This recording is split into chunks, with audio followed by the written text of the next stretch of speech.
So when I was an agent working at a brokerage, it was one of those things where I was so motivated. I was so driven. I was so on top of my shit in terms of what I needed to do my job right. You know, I would hunt for those listings. I would build my sphere of influence. I would hit up everybody that I knew to get those listings or to have the opportunity to help them get into their next home. But the reality is age works against you in real estate. When you are a young guy, I was 18 when I got into the real estate business. It was very challenging to build trust. And no matter how much somebody likes you, whenever you're dealing with a sale or purchase of a multi-million-dollar property, or even, you know, something that's right around that $1 million mark, it requires a lot of experience and a lot of trust. And you can't help but understand those people given the situation. Now, that's one of those things to where that's a variable that you need to deal with in real estate. You have to deal with the unpredictability and the nature of the people that basically employ you in a sense, because you can't pull those strings yourself. Now, I was, you know, very stern, put my feet in the ground and like made it clear that I wasn't willing to accept that, but still it was something that I had to deal with. It's something that other people would have to deal with.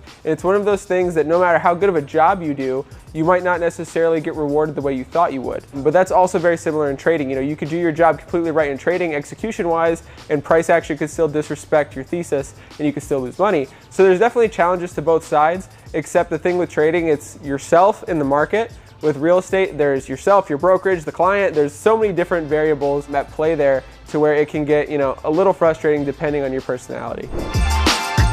So if you are on the fence about what you should do with your career, whether you're a young man, young woman, or you're not young and you're just looking to kind of be in control of your own destiny, be in control of your income, be your own boss, I personally would say day trading. Obviously, I would say that because I'm a day trader and I've been doing this for years now, but I don't say that blindly. So I actually used to be a real estate agent when I first graduated high school. I didn't go to college. I got my real estate license. I live down here in Florida where the average home price is significantly higher than the average home price in most places in the United States. And I tried my hand at the whole real estate thing. I had a couple $1 million in listings, and it was one of those things to where I would go through the hustle. I did the whole real estate grind, and then I quickly realized it wasn't for me. Now, if you're somebody that likes to, you know, drive people around and, you know, really like heavy on marketing and like you want to like be like a salesy type person and like you're willing to go through that process, then it might not be a bad fit. But for me, I could talk pretty well. I'm pretty friendly, but naturally I like to kind of just do my own thing and not really rely on anybody else to make money. I like to make money based on my own actions and my own decisions. So for me, day trading was like way more attractive. I actually hated being a real estate agent. It was terrible, but I did everything that I could from the time that I did it to really try to succeed at it. You know, I had listings, I would do my open houses, I would spend my weekends and all my weekdays,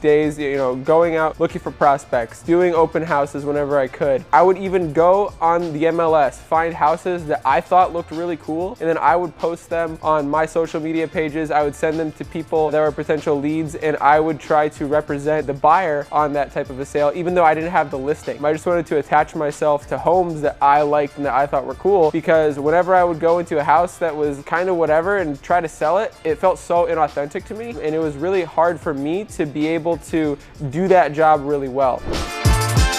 So neither of the things are easy. Being a real estate agent or being a day trader are not easy. The difference is when you're a day trader, you are basically responsible for your actions, and your outcomes are based on your actions. When you're a real estate agent, the same is also true. However, you can't buy your own house and give yourself your own commission. You need somebody, I mean, technically you can. You could save commission if you're purchasing a home, but if you need somebody to buy a house in order for you to get a commission check, you need that person to be ready to buy. You need the market to be opportunistic for them to find something that meets their criteria that they want to buy. So you are basically putting the whole market sentiment and the whole volume of sales kind of in a third party's control, whether that's the buyer or whether that's the overall condition of the housing market at the time. You know, you have buyers markets and you have sellers markets, and that's one of those things to where you really have to be kind of dynamic in which area you want to target. Now, if you're someone that's trying to focus on getting homes sold to people, whereas sold to buyers, you really need to go out there and market yourself. You need to shake a lot of hands. You need to bullshit with a lot of people.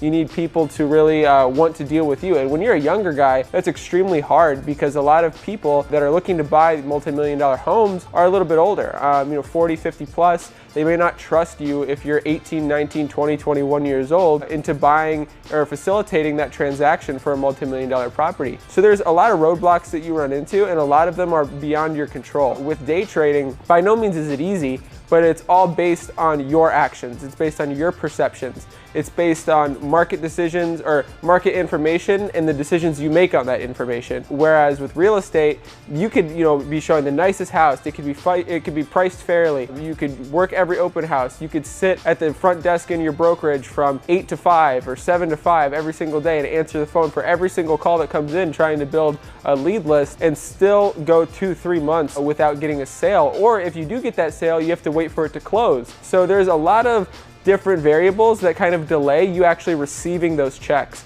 Whereas with day trading, maybe there's a day where you don't get a setup, and then there is a day where you do get one, and then followed by maybe 2 or 3 more days where the market is opportunistic and provides you with good setups. You're able to get paid that day. Now, are you going to be getting, $10, $15, $20, $30,000 checks right off the bat like you would be with real estate, depending on the niche that you're selling? Not necessarily. You definitely need to work your way up to trade, good size and make, 5-figure returns on a daily basis.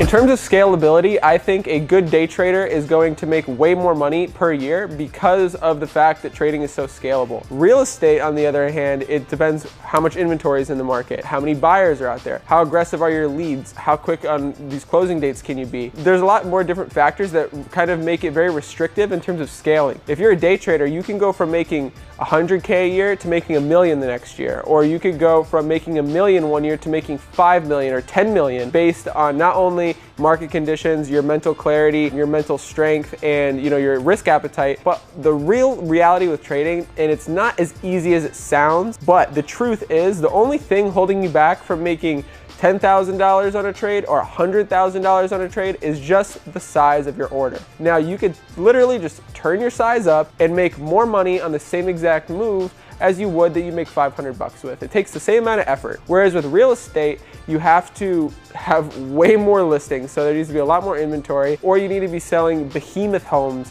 that cost 10, 20, 30, 40, 50 million dollars, or you need to be closing 100, 200, 300 million dollars a year for you to make 6% on that or 3% on that and actually get the same return. Now, is either one of them an easy feat? Absolutely not. But if I had to pick, it's very obvious. I mean, I day trade for a living and I used to be in real estate, so obviously I'd pick day trader. But if you are contemplating which field to get into, you need to ask yourself these questions. Are you cool with taking responsibility for everything yourself? Are you cool with being responsible for every decision that pays you? Are you cool with putting up financial risk in order to make money? If you're not, then day trading's not for you. If you are, then that could be a great avenue. Now, you also have to ask yourself this: are you a people person?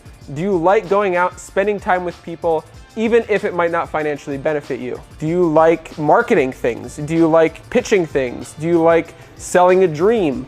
Do you like trading your time for money? Are you cool with investing in promoting something that may bring you a return, but you're not necessarily sure on the time horizon in which that it will actually become fruitful? If you are, then real estate could be a great fit for you. The only thing with real estate, I think it's great to invest in. I think real estate investing is a phenomenal idea, and I 100% am not hating on that whatsoever. What we are talking about right now is brokering real estate transactions. The issue with it is it's extremely competitive depending on where you're located. Being in Southwest Florida, there's thousands upon thousands of realtors. Everybody and their grandma's a real estate agent here.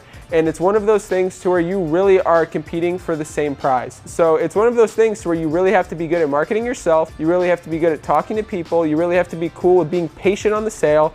You have to do a lot. You jump through a lot more hoops than you have to jump through with day trading, but they're different hoops. Both things you have to jump through hoops. Both things you'll run into certain challenges. Both will give you a good return, but it just depends on how dedicated you're going to be to either one of them. So a really cool thing with day trading, if you're like, I don't know if I can take the financial risk, or if I'm in a position to do that, that's totally fine, because with day trading, there's something called prop firms where you can actually show them that you can trade profitably, that you have a profitable system, and then you can actually get funding to outside capital and keep like 80 to 90% of whatever you make. So with that, all you really need is the skill set. You don't necessarily need to put up the financial risk in order to reap the benefits, which is a great thing. So that's not necessarily a massive bottleneck with day trading anymore, especially in the future space. There's tons of prop firms out there that will fund undercapitalized traders or talented traders. So that's a great thing. So if you're kind of on the fence on what you want to do, and you can go ahead and you try that real estate route, and you find out that, driving around old people kissing ass on your weekends to try to sell houses isn't for you, you can come back to this video, you can click the link in the bio, and I'll give you all the tools and skill sets that you need to succeed in this industry. So hope you guys enjoyed this video. I'm out.